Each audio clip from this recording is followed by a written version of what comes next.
Europe 1 Info, 13h, 14h. Guillaume Lariche. Et si vous nous rejoignez à 13h32 sur Europe 1, soyez les bienvenus. Vous êtes sur Europe 1 Info jusqu'à 14h. Actualité, décryptage, bien sûr, avec à vos côtés Guillaume, toujours Elliot Maman, journaliste et chroniqueur indépendant, et Gilles Boutin, journaliste politique et économique au Figaro. Et on poursuit notre analyse des propos de Jean-Luc Mélenchon lors de son discours à Châteauneuf-sur-Isère tout à l'heure. La révolte gronde, ma chère Estelle. C'est ce que nous a expliqué Arthur pendant son journal permanent. 3 quarts d'heure de discours. La tribune de Jean-Luc Mélenchon en fin de matinée dans l'université d'été des Insoumis à Châteauneuf-sur-Isère dans la Drôme. 3 quarts d'heure pour taper de ci, de là. Bref, chacun en prend pour son compte, pour son grade. Vous étiez en train de développer à l'instant les différents aspects, Gilles, de Jean-Luc Mélenchon, qui fait toujours du Jean-Luc Mélenchon dans le texte. Ça peut toujours convaincre comme ça, parce qu'il fait ça depuis 10-15 ans. Il veut, lui, vraiment renverser la table. C'est ce que voulait faire aussi Gabriel Attal. Il l'avait dit en une du JDD. Lui, pour le coup, quand il le dit avec plus de force. Est-ce que c'est plus crédible ? Beaucoup plus. Oui, il a raison stratégiquement de le faire, puisqu'il constate que plus il se radicalise, plus il est dans l'outrance à mesure au fil de ses candidatures, plus ça marche. Donc rien ne le conduit à considérer qu'il faut mettre le haut là. Il le fera uniquement dans l'entre-deux tours pour se montrer un petit peu plus acceptable aux yeux du reste de la gauche. Donc stratégiquement, oui, il a complètement raison puisque ça marche. Mais après, c'est juste la question fondamentalement. C'est là qu'il faut s'interroger. C'est est-ce qu'il faut céder à des promesses qui sont pour la plupart totalement irréalisables, fallacieuses. Quand il accuse, par exemple, je prends l'exemple du budget, là, puisque je vois ce que dit Jean-Luc Mélenchon à propos du budget 2027, il dit qu'il le censurera parce que ce budget va aggraver tous les maux de l'économie. Est-ce que tout va venir de ce budget 2027 ? Ce budget 2027 va être complètement inconsistant. Il va consister à raboter de ci, de là. Sébastien Lecornu a lui-même dit que ça allait même être frustrant parce qu'il n'y aura rien de très identifié en termes de grandes mesures. Il ne peut pas, de toute façon, procéder à une véritable réforme. Donc, ce budget, il est juste là pour assurer la continuité. Et effectivement, Sébastien Lecornu a raison de dire qu'il faut mieux qu'on évite d'avoir une loi spéciale, parce que là, ça va dévisser, notre déficit va repartir à la hausse, et là, à nouveau, les taux de notre dette vont exploser, ça va coûter toujours plus cher de rembourser. Donc, à un moment donné, il faut arrêter de dire c'est des mensonges au sens littéral, c'est-à-dire que quand il dit que ça va aggraver les maux de la société, non, c'est une rustine. Lui, en revanche, quand il dit qu'il va taxer encore les entreprises, ça, c'est faire mal à la seule chose qui nous fait du bien. C'est-à-dire que c'est comme si vous étiez sur un cheval et que vous passiez votre temps à le piquer pour lui prendre du sang et boire de son sang, et à la fin, vous vous plaignez et vous le tapez encore un coup parce qu'il avance plus du tout.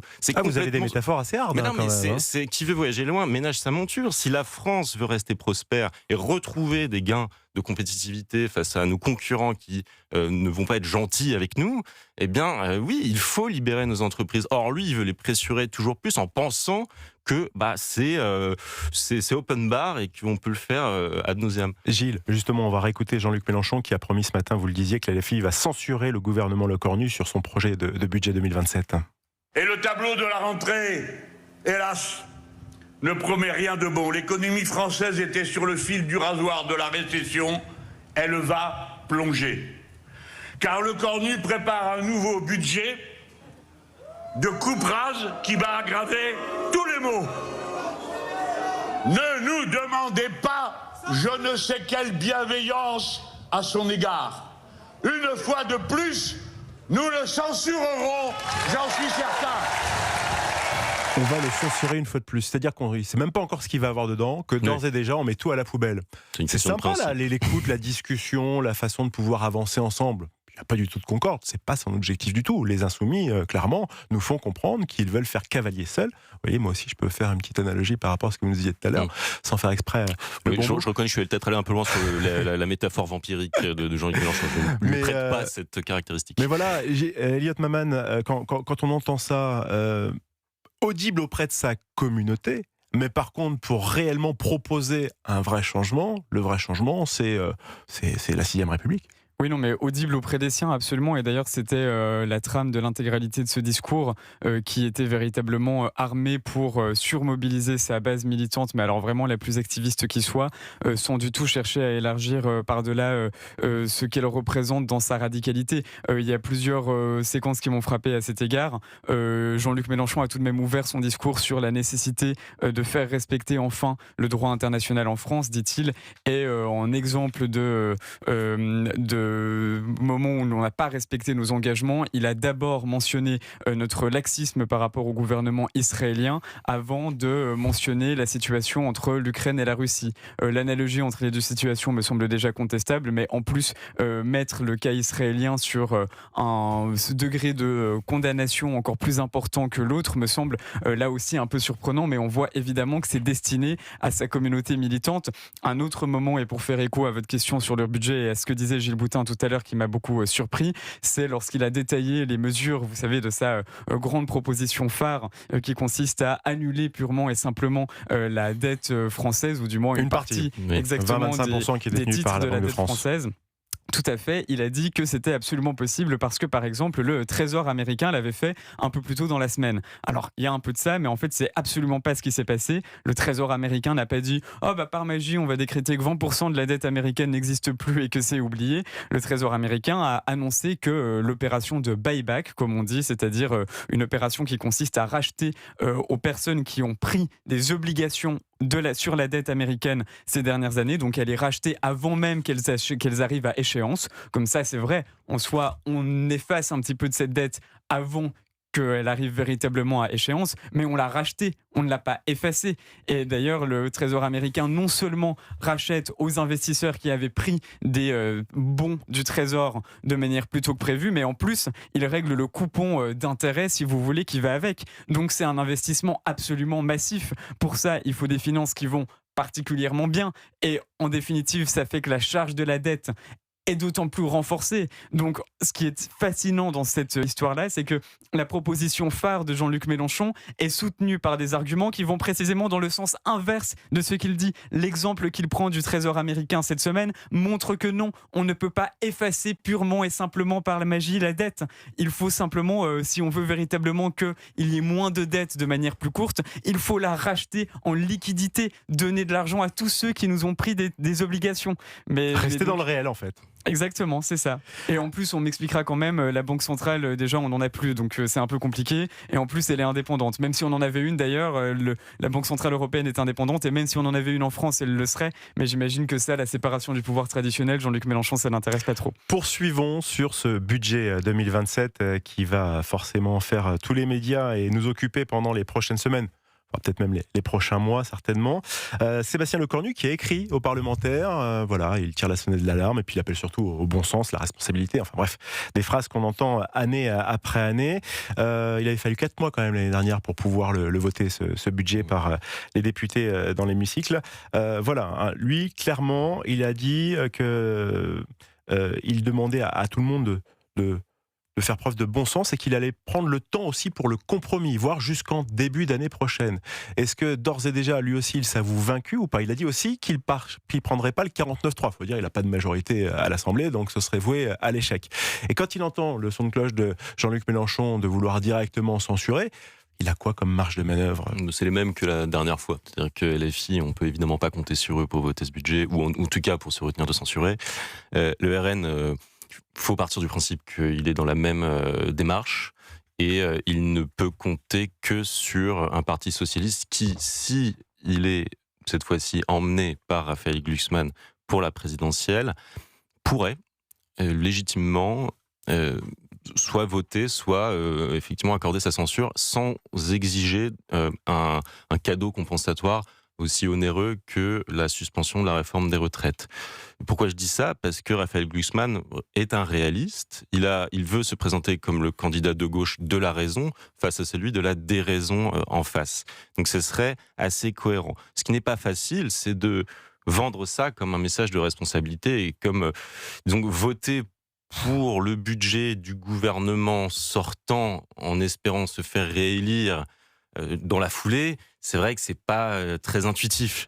Mais s'il réussit à bien prendre le pli de l'argumentaire de Sébastien Lecornu et de le vendre à sa base électorale, ça pourrait fonctionner. Parce que Sébastien Lecornu, ce qu'il dit, c'est assez sensé finalement. C'est j'essaye de vous laisser les comptes à peu près en ordre, c'est-à-dire que là, on termine avec un déficit, espérons-le, à 5%, ce qui est déjà monumental. On est à 150 milliards d'euros de déficit. Et on va essayer de vous le faire descendre. Alors, on ne sait pas encore exactement, mais peut-être à 4,9. C'est ridicule, mais en réalité, avec la progression des dépenses, on est obligé de faire un effort très conséquent. Donc, Sébastien Lecornu se dit, moi, je vous laisse un déficit, je le baisse comme je peux, on fait rien de trop monumental, franchement, rien qui risque tout le monde pour réduire le déficit.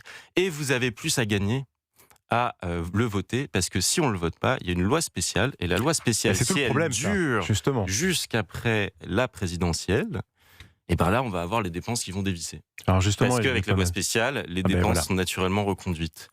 Et là, ça progresse. Comme les Mikado, le premier qui a bougé a perdu. C'est pareil. Et donc là, il a commandé à la Direction générale des finances publiques un rapport qui montre que c'est 0,5 points de PIB qui vont... Donc c'est 15 milliards en fait qui vont s'ajouter à la note de manière incontrôlée. Et là, le déficit va repartir à 5, 5,8, 5,9. On va prendre un coût estimé de moins 0,5% du PIB. Alors cette loi spéciale, c'est quoi ? C'est un pilotage automatique en attendant justement qu'un vrai budget soit adopté.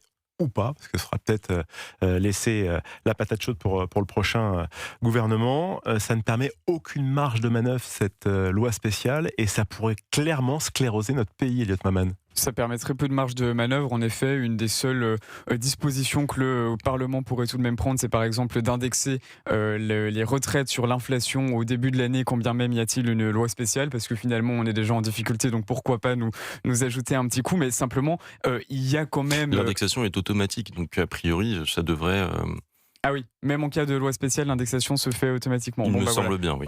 C'est possible, oui. Peut-être que dans la loi organique qui gère ça, c'est le cas. Mais simplement, il y a presque une possibilité où on peut se dire que la loi spéciale, ça peut nous sauver des ambitions plus dépensières d'une partie de l'échiquier politique, parce qu'au moins, la loi spéciale reconduit le budget à euro constant, c'est-à-dire à euros qui ne sont pas ajustés à l'inflation. Et donc, ça veut dire que toutes les autorisations de dépenses qui sont données aux différents pans de l'État, que ce soit nos ministères, nos agences, nos divers organismes, etc., ne sont au moins pas réindexés par rapport à l'inflation. Et là, alors là, je suis absolument certain, peut-être que les retraites le sont de manière automatique, mais le reste, ce n'est pas le cas. Et donc, mécaniquement, ça nous fait économiser quelques centaines de millions, voire milliards d'euros par-ci, par-là, puisque le coût de la vie s'est renchéri.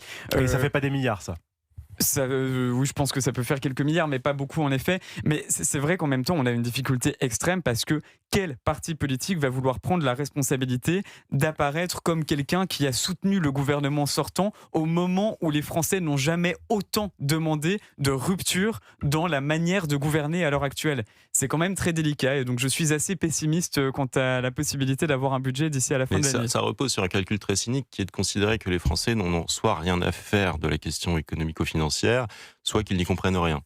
Donc ce double pari est assez inquiétant. Et là-dessus, je trouve qu'on se dirige vers une situation tellement compliquée, on se rapproche de la falaise, que je me dis qu'un candidat aujourd'hui raisonnable gagnerait à se faire un peu kamikaze et à promettre ce qui va réellement se passer en termes de restructuration, de consolidation budgétaire, les véritables efforts pour prendre rendez-vous avec l'avenir. C'est-à-dire qu'il ne sera pas forcément élu aujourd'hui, mais au moins les gens sauront qu'il y en avait un qui disait vrai, et c'est lui qu'on ira chercher dans 2 ans, dans 3 ans, dans 4 ans, quand là, ça sera intenable. Bon, j'attends votre regard et vos commentaires aussi. Je ne sais pas si lui va être kamikaze ou pas, vous me le direz, messieurs. On va parler d'Édouard Philippe qui écarte, lui, une candidature de Sébastien Lecornu pour cette prochaine présidentielle. Ce sera dans quelques instants.